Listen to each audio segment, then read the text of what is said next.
Hello everyone, welcome back to my channel. আমি বাসনা, তোমরা দেখছো বিএস ব্লগ। তো তোমরা নিশ্চয়ই আগের ব্লগে দেখেছো আমরা মায়াপুরে এসেছি। তো এটা মায়াপুরে ডে 2।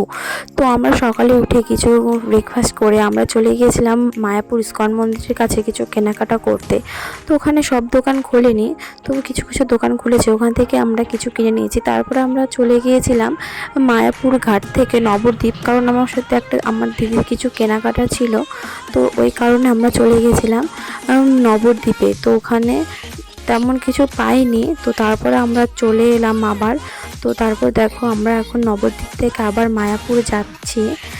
দেখো ভিউটা সে লাগছে না গাইজ, ওয়াও সে পুরো। ও দেখো চারিদিক দিয়ে মেঘ লেগে গেছে, আর ইস্কন মন্দিরটা দেখা যাচ্ছে ওদিকে সাদা হয়ে আছে।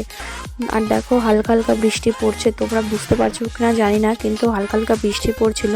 তবু খুব ভালো লাগছিল আর খুব ঠান্ডা হাওয়া ছিল। আর দেখো তারপরে আমরা ভিজে ভিজে রুমে চলে এলাম।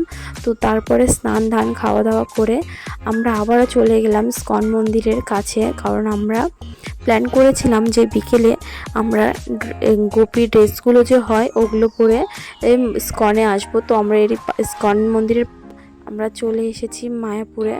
তো মায়াপুরে চলে এসেছি, দেখো আমার ফাইনাল লুক। জায়গাটা খুবই সুন্দর, যতবারই আসি ততবারই আর যেতে ইচ্ছা করে না, খুব সুন্দর দেখো।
তো তারপরে দেখো আমি একটু এখানে রিলস বানিয়ে নিলাম ঢং করে। দেখো পিছনে একটা মহিলা বসে আছে, কেমনভাবে আমাকে দেখছে, আমার ভাইরে ভাই কেমনভাবে দেখছে। আর আমি যখন এই রিলসটা শ্যুট করেছিলাম তখন চারিদিকের মানুষ আমার দিকে তাকিয়েছিল।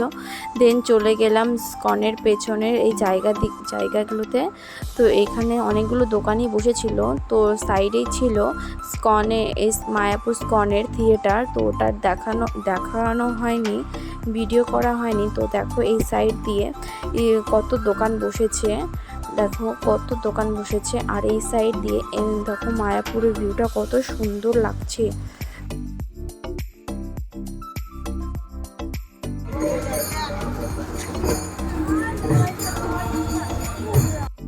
সো গাইস দেখো এই জায়গাটা কত সুন্দর না। এটা ইস্কন মন্দিরের পেছনের সাইড, এটা পুরো পার্কের মতো ছিল। এখানে দেখলাম অনেক কাপলসও ছিল, তারা তাদের টাইম স্পেন্ড করছে। জায়গাটা কিন্তু খুব সুন্দর, পুরো পার্কের মতন। সামনে একটা ঝর্ণাও বানানো আছে। তো চলো দেখো।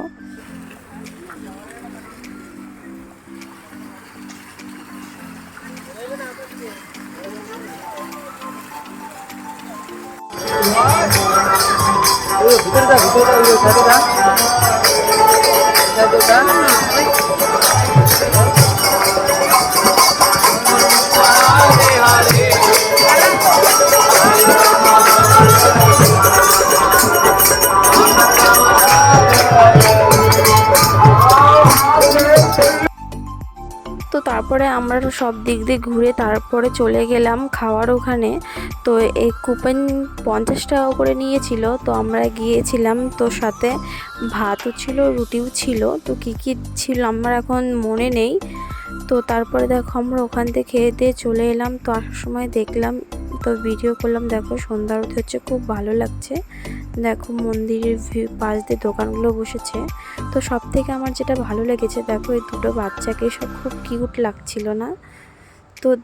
তো তো তারপরে আমরা ইস্কন মন্দির থেকে চলে গেলাম, কারণ আমাদের এখন কৃষ্ণনগর যেতে হবে। তো এই মায়াপুর থেকে কৃষ্ণনগর একটা বাসই যাবে, লাস্ট বাস আছে। তো ওই কারণে আমরা চলে গেলাম তাড়াহুড়া করে কৃষ্ণনগরে। তো ভিডিওটা এখানেই, যদি ভালো লাগে তো অবশ্যই লাইক কমেন্ট শেয়ার এবং সাবস্ক্রাইব করে দিও, আর আমার লুকটা কেমন হয়েছে অবশ্যই জানিও।